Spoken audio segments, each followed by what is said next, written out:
Olá pessoal, esse é mais um vídeo do canal Um Cristão Sincero. Hoje, pessoal, vamos estar vendo a parte 2 do meu segundo vídeo. Se você ainda não viu, vá lá ver, vou deixar aqui na descrição, tá?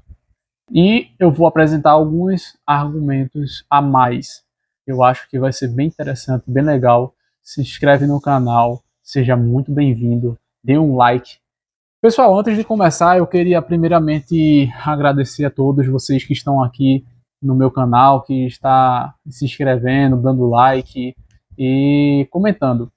E sobre comentário, eu vou pedir para vocês que vocês comentem. Comentem porque tem tanta coisa no mundo cristão para se trazer e se abordar que eu preciso de um feedback de vocês. Tem tantos temas, sabe? Que a gente pode falar, melhorar, abordar ainda mais. E às vezes eu trago alguma coisa que você talvez não queria ouvir ou não está interessado.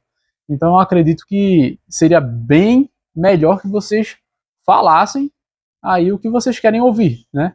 Aqui eu vou estar trazendo a parte 2. Pessoal, a primeira coisa que tem que se atentar sobre esse debate, tudo que a gente vê sobre crucificação, é bem limitado num ponto arqueológico.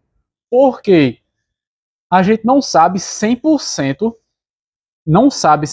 como era uma crucificação.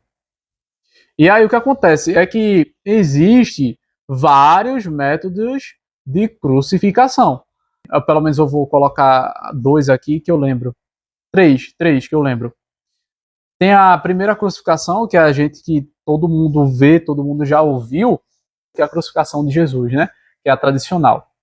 Tem a crucificação também em X, o crucificado em X. E tem a crucificação de Pedro, que é a cruz de cabeça para baixo. E muitos gostam de atacar, às vezes, os católicos quando faz menção à crucificação de cabeça para baixo, achando que aquilo ali é um símbolo ocultista. Os ocultistas eles usam esses símbolos da cruz de cabeça para baixo. Só que isso remete a Pedro, tá? Então, remete ao Papa, vamos dizer assim. Isso aí é um assunto para outro vídeo, mas é uma curiosidade. Então, Pedro foi crucificado e morto de cabeça para baixo, segundo Eusébio de Cesareia, que já tem vídeo no canal, tá? Então, tem esses três métodos de crucificação que eu falei aqui para você. Agora, a gente não sabe no 100% como foi a crucificação, a gente não tem. E tem, arqueologicamente, se eu não estou enganado, dois casos, e o mais famoso é de um prego num calcanhar de um crucificado. Eu vou tentar colocar aqui a imagem, que é um prego no calcanhar. Só que, se você viu o meu primeiro vídeo, você vai perceber que nenhum dos seus ossos poderiam ser quebrados. Como a gente não sabe 100% como era a crucificação, e tendo em vista que foram várias formas de crucificação, acredito sim que pode sim ter colocado pregos no punho, que é o carpo.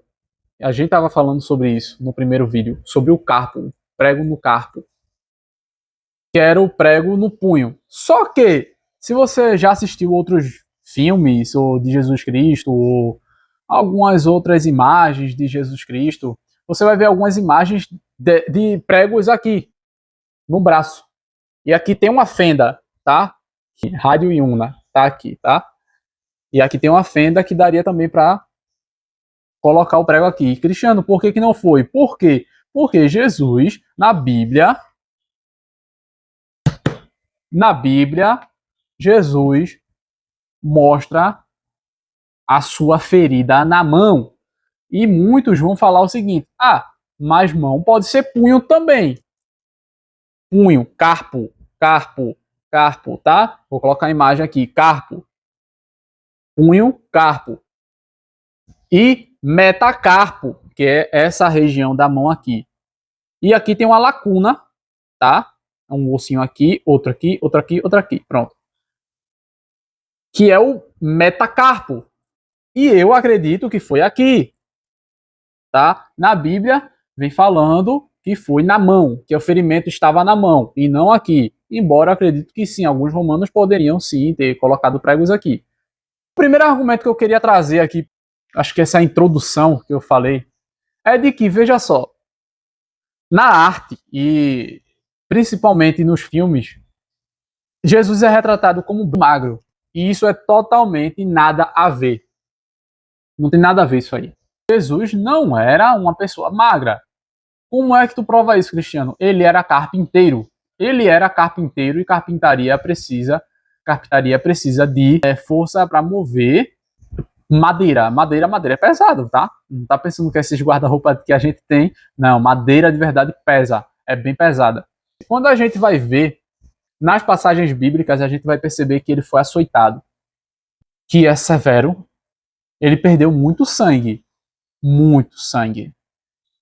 Se você não sabe muito bem o que eu estou falando, tem um shot aqui meu, eu falo sobre como foi o flagelo, mas Jesus perdeu muito sangue. E mesmo assim, ele conseguiu carregar uma cruz pesadíssima, madeira pesada, uma cruz que vai ter aí em média mais ou menos o que, uns 50 quilos, 30 a 50 quilos mais ou menos. Uma pessoa que já está com sede, que perdeu muito sangue, ele perdeu num açoite, no flagelo, essa pessoa, ela é uma pessoa forte, de corpo, robusta. Fora que Jesus, ele passou 40 dias jejuando. E para quem estuda um pouquinho anatomia humana e a área da saúde, sabe que para uma pessoa ficar sem comida durante 40 dias no deserto, essa pessoa precisa ter reserva de gordura. Então, é uma pessoa que tem corpo. Jesus era um homem muito forte, pessoal. Ele era forte. E, para uma pessoa forte desse tipo, é necessário que tenha cordas na sua crucificação. É necessário. Porque estudos vão mostrar, aí eu vou falar sobre o estudo, eu não estou lembrado qual é o estudo, que vai falar sobre um prego fincado no carpo. Esse prego que foi fincado no carpo, sobre um cadáver, tá? Esse estudo é isso, que fala sobre um cadáver que foi pregado um prego no carpo e que não quebrou seus ossos. Ok, não quebrou seus ossos. Só que, é claro, é um cadáver, eu já falei isso no outro vídeo. Que tem diferença, uma pessoa viva para uma pessoa, um cadáver. Tem diferença.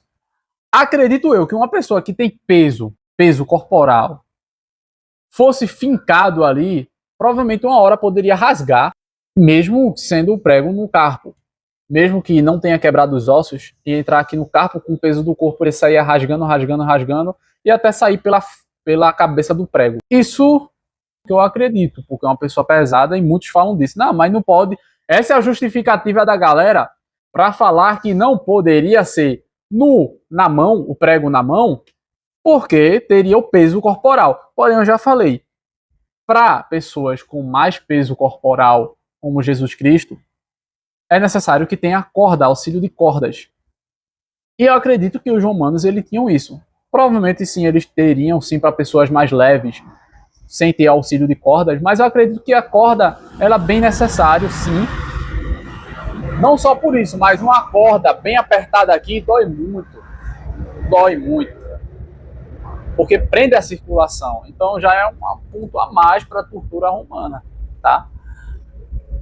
Então, tudo isso são pensamentos que vieram trazer a conclusão do vídeo. Lembrando, nenhum dos seus ossos poderiam ser quebrados. Muitos trazem a questão de que se fosse na palma da mão,